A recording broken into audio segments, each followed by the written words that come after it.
অনেক আগে রূপপুর নামে এক সুন্দর রাজ্য ছিল। সে রাজ্যে ছিল ফুল, গাছপালা, পাখি আর একটি মিষ্টি নদী। নদীর জল ছিল জাদুর মতো। রাজা সুবর্ণ সিংহর একমাত্র মেয়ে রূপকথা সবার প্রিয়।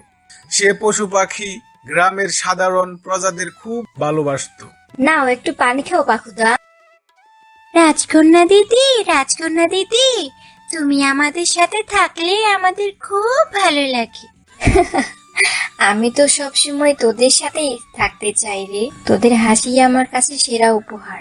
এভাবেই খুব সুন্দর দিন কাটছিল সবার। হঠাৎ একদিন রাজ্যে এক অদ্ভুত ঘটনা ঘটল। মহারাজ, মহারাজ, জাদুর নদী শুকিয়ে যাচ্ছে। আমরা সকলে কষ্টে আছি। রাজ্যের সকল প্রাণীরা খুব কষ্টে আছে। এটা তোমরা কি বলছো? এখন কি হবে? রাজ্যতীষী ও জাদুকরকে খবর দাও এক্ষুনি।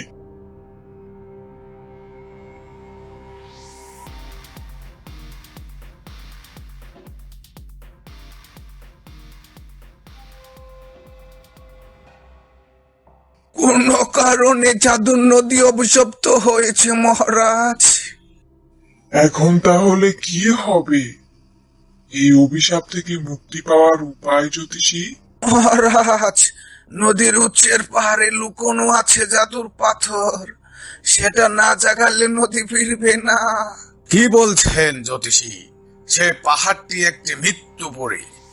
পাহাড়ে পাথরটি আছে, কিন্তু সেখানে রয়েছে ভয়ঙ্কর জিন, ছায়া পিশাচ আর ধোঁয়াশার মায়াবী বন আছে। কিন্তু সেখানে পাঠাবো কাকে? কেউ কি সাহস করবে? আমি যাব বাবা, আমি আমার রাজ্যকে বাঁচাবো।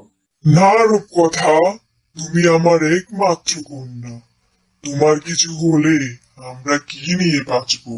আমি যাব বাবা, আমার রাজ্য বাঁচাতে যদি ভয়ঙ্কর ছায়ার ভিতর দিয়েও আমাকে যেতে হয়, আমি পিছপা হব না।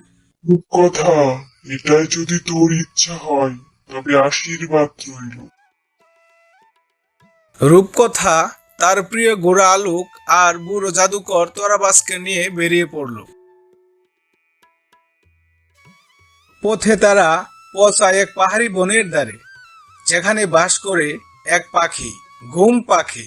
সে গান গেয়ে সবাইকে ঘুম পাড়িয়ে দেয়।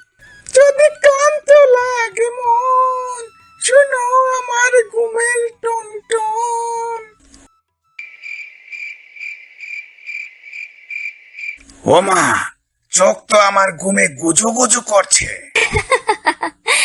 আলো, কানে তুলো দাও।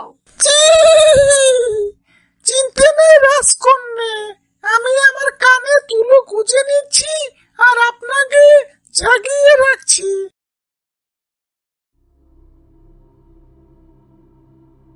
এই গাছগুলো আমাদের পথ বলে দিবে রাজকন্যা। দেখো, এবার আমার মন্ত্র। টুকু টুকু পাতা নড়ে, এখন কথা মুখে পড়ে। তুমি কি আমার পাতা চুরি করতে এসেছো বুড়ো? ওদেরকে এক কাপ লাল চা দিলে সব বলবে।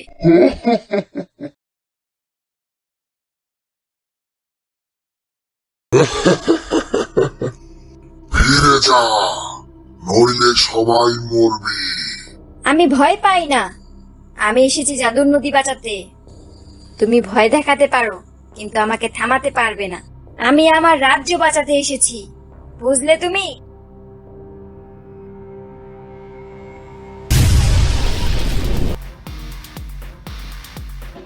রূপকথা, তুমি ভয় পেও না। যুদ্ধ নয়, আতঙ্ককে ভালোবাসা দিয়ে জয় করতে হবে জাদুকর। আমি জানি তুমি এক সময় আলো চেয়েছিলে। আমি তোমাকে ঘৃণা করি না আতঙ্করাজ। তুমি প্রথম যে আমায় ভালোবাসা দিয়ে কথা বললে। আমি আগে পাহাড় পাহারা দিতাম। এক জাদুকর আমাকে অভিশাপ দিয়েছিল, সাহসী কাউকে না পেলে এই পাহাড়ে আটকে থাকবো।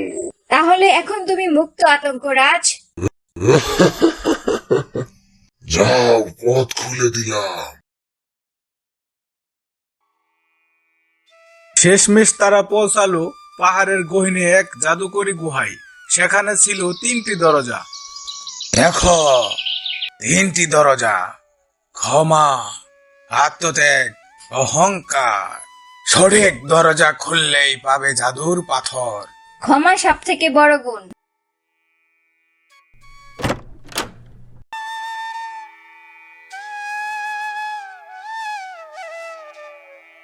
সেই মুহূর্তে গুহা কেঁপে উঠল, চারপাশের আলো ছড়িয়ে গেল।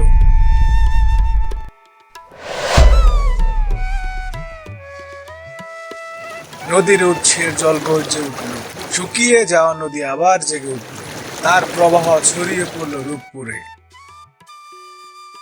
এবার একটু বিশ্রাম দরকার। আমি তো 3 বার ভুল মন্ত্র বলেছি।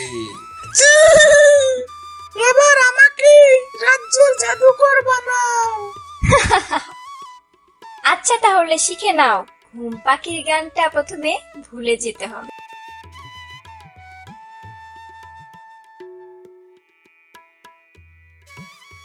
মা রূপকথা, তুমি শুধু রাজকন্যা নও, তুমি রূপপুরের বীর। তোমাকে নিয়ে আমি গর্বিত। তুমি ভয় পেও না বাবা, ভালোবাসা আর সাহস থাকলে সব জয় করা যায়। তো বন্ধুরা, এই গল্প থেকে তোমরা কি শিক্ষা পেলে?